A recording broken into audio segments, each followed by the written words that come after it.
I've loved my life. As crazy as it has been, I've totally loved it. Will be published pages of the complete uncensored journals of Stevie Nicks right after this, Off the Record. This is old. This is one of the... 1987. Oh, but it goes way back before that. But I have 15 of these.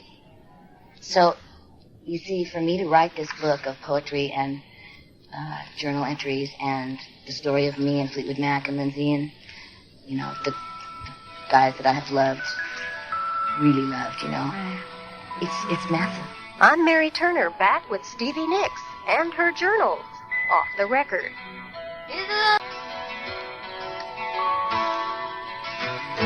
It doesn't matter that Stevie Nicks has a great memory. She's written everything down. Every day, wherever she is, she's taking notes. Her life is detailed in about 24 huge notebooks. Her poems, her songs, her loves, her secrets, her scandals. It's all documented. It all exists. It's just not, you know... I mean, my life is so scandalous that if I were to write it all down right now, there would probably be a whole bunch of people that would sue me. So I can't write it yet. I can't let it out yet because people aren't too old to care yet.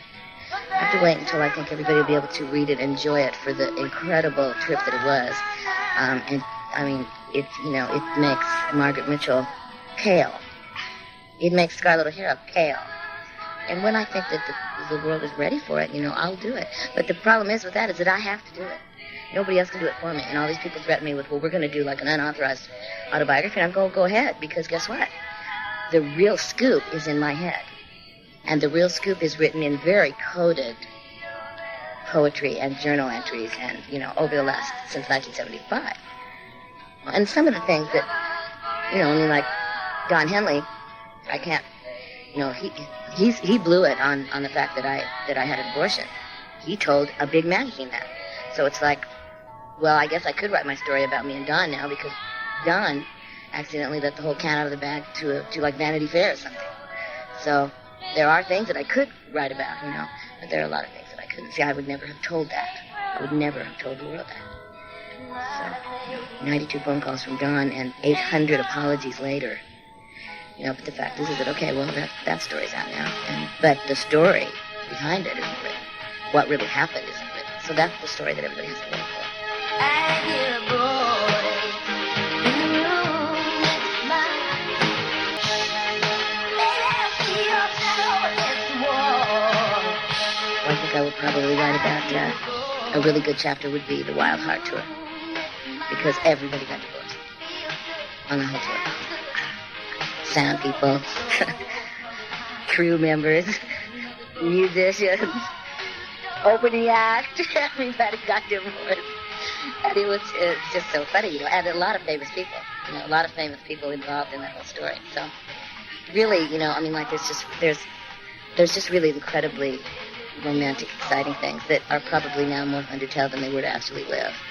But the whole limousines and fabulous hotels and room service and fabulous men and famous men, you know, and talented people, you know, that were like not just, you know, meeting people that were just like cute or that just came to a party or something, you know, but meeting like really, you know, legendary people.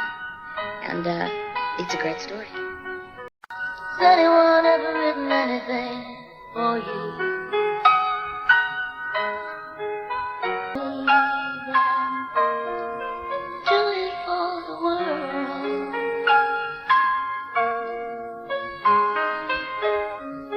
They're all angels.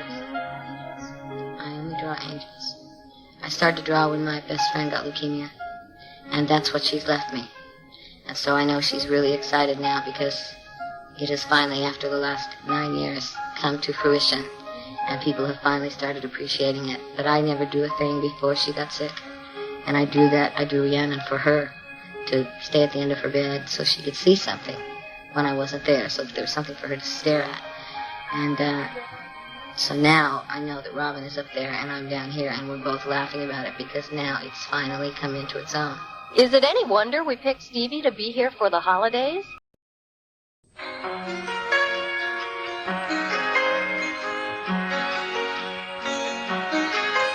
I'm Mary Turner, back with Stevie Nicks, Off the Record.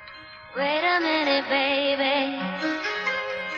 Stay with me a while. Let's think about this. What rocker would we like to celebrate Christmas with? Danzig? Don't think so. Green Day? Probably have food fights. No, if we want the true meaning of Christmas and a great party, I say we visit Stevie Nicks. If I'm home in Phoenix in time to do something for Christmas, then I do have a big tall tree, because I have a big tall living room. I spend Christmas, if I'm in Phoenix, I spend Christmas with my mom and dad.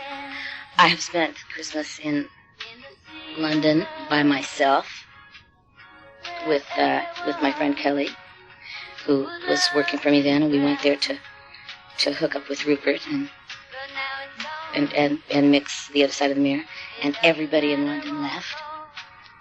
We couldn't even get a reservation for dinner. It was horrible. It was the worst thing I have ever went through in my life.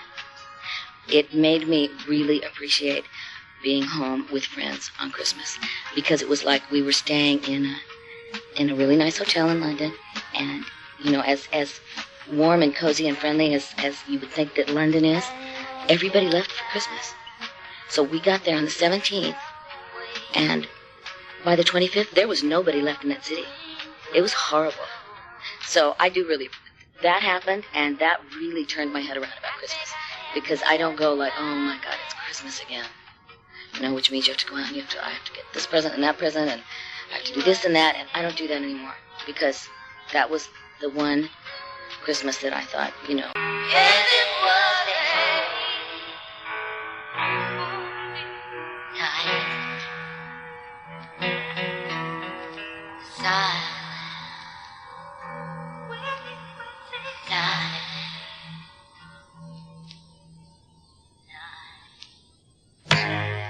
Stevie Nicks, Off the Record with Mary Turner, was written and produced by Marsha Richardson. Production and engineering by Fred Lindgren. The live recording of Destiny was produced by Russ Kunkel and Biff Dawes. Special thanks to Marcy Ron